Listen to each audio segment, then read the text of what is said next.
assalamu alaikum bandiraɓe musidɓe tedduɓe yeeɓiyankoɓe ayaw Piindi on calminama ko nandi tigui weltare huccidde moon nomin goyi wadde e kala saaha e Actu people ɗo e Piindi TV woni caméra o ko Ibrahima Thiombane wondude omo ganduɗa noon woni Samba Pullo to ganduɗa to woni to technique woni toon ko Alifar jehen garten mbawen yañude e people aji men.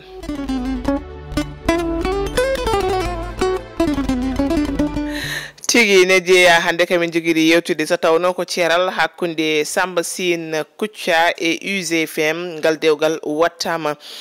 Siré Sy ko chroniqueur to Seneweb holliti tigui noon mbawat plainte fewde o mo ganduɗa woni Ahmed Aidara maire mo Guédiawaye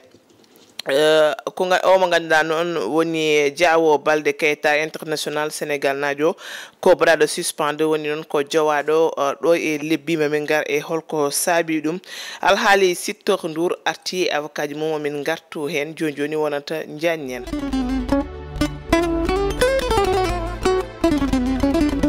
bandiraɓe kala saha hoto jiɗite wadde abonné like et partage ko ganduɗa ko woni Piindi TV Piindi production ɗo banggue ɗo ɗum ɗo ko ganduɗa ko woni sunare janɗo noon e umma islamique o foof hono usare o mo ganduɗa woni Moustapha Gueye noon ko jubbitinoɗo ko ganduɗa ko woni émission ngaji diine woni lettre islamique to ganduɗa to woni to RTS kono kadi konko tigui wonno gardiɗo ko ganduɗa ko woni association des imams et ouléma e nder leydi Sénégal ruttimi jomi ko natire nde ɗo semaine to ganduɗa to woni to France ɗum noon ko caggal Rafi Dabbo lelnoɗo oustaz woni omo ganduɗa woni imam Moustapha Gueye ɗum noon en duwonomo to fayi ɗo yo ɓuranmo ɗo ummi ɗo tigi Siré Sy ko chroniqueur to Seneweb konko Siré Sy holliti tigi noon watta ko plainte fewde o mo ganduɗa woni Ahmed Aidara woni maire mo Guédiawaye Siré Sy noon ko konko tigi ardi mouvement gorgorlu kono kadi omo yuɓɓina émission e kala e aljuma to ganduɗa to woni to Seneweb e kala aljuma on émission wiyete ko ban public konko Siré noon holliti tigui noon Ahmed Aidara ko noddimo no ƴettoma no haala haalluji ɗi kamtorani haalluji ɗi fewani ɗum noon e wiide noon ko saabi ɗum ko ne saga nde ganduɗa noon woni ne assemblée nationale kesso o fawtete ha e gardiɗo assemblée nationale won hen yiyande ɗe o wanno ɗum woni noon ko welani maire mo Guédiawaye o ha saabi konko Ahmed Aidara o noddi Siré Sy omo haala haalluji ɗi fewani saabi noon konko Siré Sy o do lendi o wino tigui omo noon omo waɗa saisir ko ganduɗa ko woni juge omo waɗa saisir procureur de la république so tawi konko Siré Sy o rewitti Ahmed Aidara noon ko haalluji ɗi fewani e menace de mort mo waɗi ha saabi wimo waɗa saisir procureur de la république Malick Gakou kañum kam wi ko tigui noon ene rewo mo ganduɗa woni Siré Sy sababu ni ko ganduɗa ko woni diffamation woni division de fausses nouvelles. sen jokki people aji men sen tumnima e source quality tigi noon omo ganduɗa woni Sittor Ndour noon ko gardinoɗo woni directeur kuddu konko Sittor Ndour noon ko kadi responsable politique konko Sittor Ndour debbo goto mo ganduɗa ko liggotonoɗo e makko wonnomo tigui tumnomo ko ganduɗa ko woni viol sabino tigui o nanga kono noon ɓe ganduɗa woni avocat ji makko no jilanomo ko ganduɗa ko woni liberté provisoire kono ene waye noon wona kabaru belɗo e makko ne tawno noon juge d'instruction du deuxième cabinet kañum jaɓani on demande de liberté provisoire fewde o mo ganduɗa woni Sittor Ndour ha joni omo to suudu dumbirɗo en jalten leydi Sénégal kono ha joni noon tawen toon ko ɓiɗɗo Sénégal najo international Sénégal najo o woni Diawo Balde Keita le milieu de terrain konko Diawo Balde Keita hollita tigui noon ko ko baɗaɗo suspendu ko hol waɗɓe ɓe suspendu ko ɓe ganduɗa noon woni tribunal national anti dopage mo Italie e ɗum noon hollita noon ko konko Diawo Baldé Keita o yowama haala 5 décembre o jouata konko Diawo Baldé Keita ɗum noon ko ganduɗa ko woni violation de procédure e ko ganduɗa ko yewti e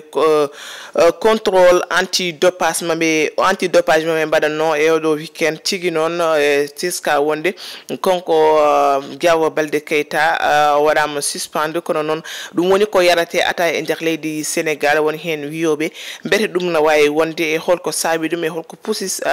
omo ganduɗa woni Diawo Baldé Keita e waɗi ɗum foof noon ko woni nder mum waɗaka décortiqué walla noon famminaka ha laaɓi e haqqille yimɓeɓe ko guila nden ha joni konko no yiyaka hay nokku o haali no mbirnomi e fuddode pippolaji men so tawno ko ceeral hakkunde UGFM e Samba Sine Kouthia ngal dewgal wattama ɗum saabi noon hewɓe e internet uji kala ne mbiya hakkunde Samba Sine Kouthia e UGFM e Youssou Ndour diggata yuppetake konko noon caggal démission mo wanno ha ne waɗa lebbi ko yiyaka to ganduɗa to woni to TFM konko Samba Sine Kouthia e ko ganduɗa ko woni entretien mo waɗanno e noon GFM na o holliti tigi noon o arti ngam noon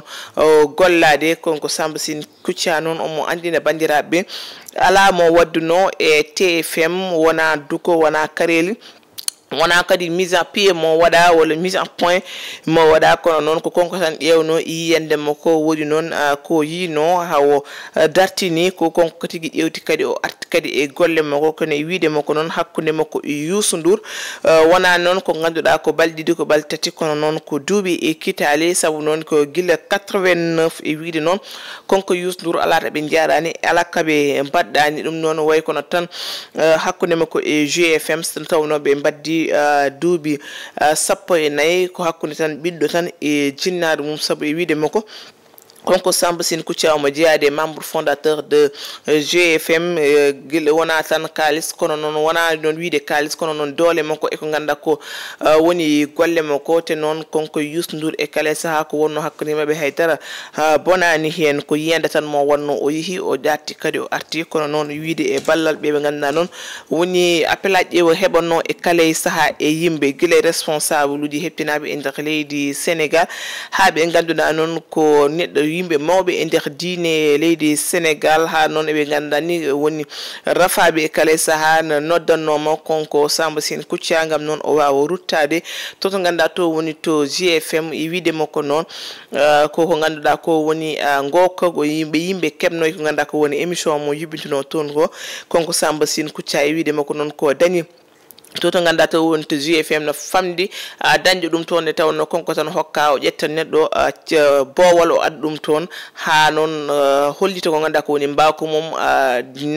wawa noon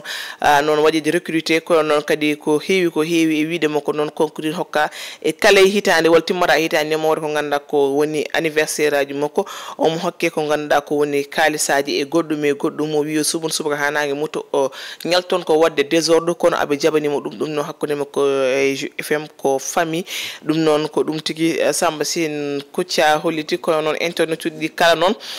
noon ko ganduɗa ko woni jalkiɗo mo ganduɗa woni Samba Sine Kouthia saabi mbi noon e kala saaha so tawno noon ko debbo desanode e galle nana tan jeefa e arta walla noon seerene arta ɗum noon hakkude ko Youssou Ndour hay goto haltata hen ko ɗum tigi internet uji kala kolliti ko ɗum wonno kamin gaddanomon e pippolaji hande kala ko ngakke halka en ñaguima yafuye wonano fanade wonno ko weltinde mon ɗum ɗo min kokomo rendez-vous ko ɓoyata so wiiɗi jomiraɗo ɗum noon on jarama.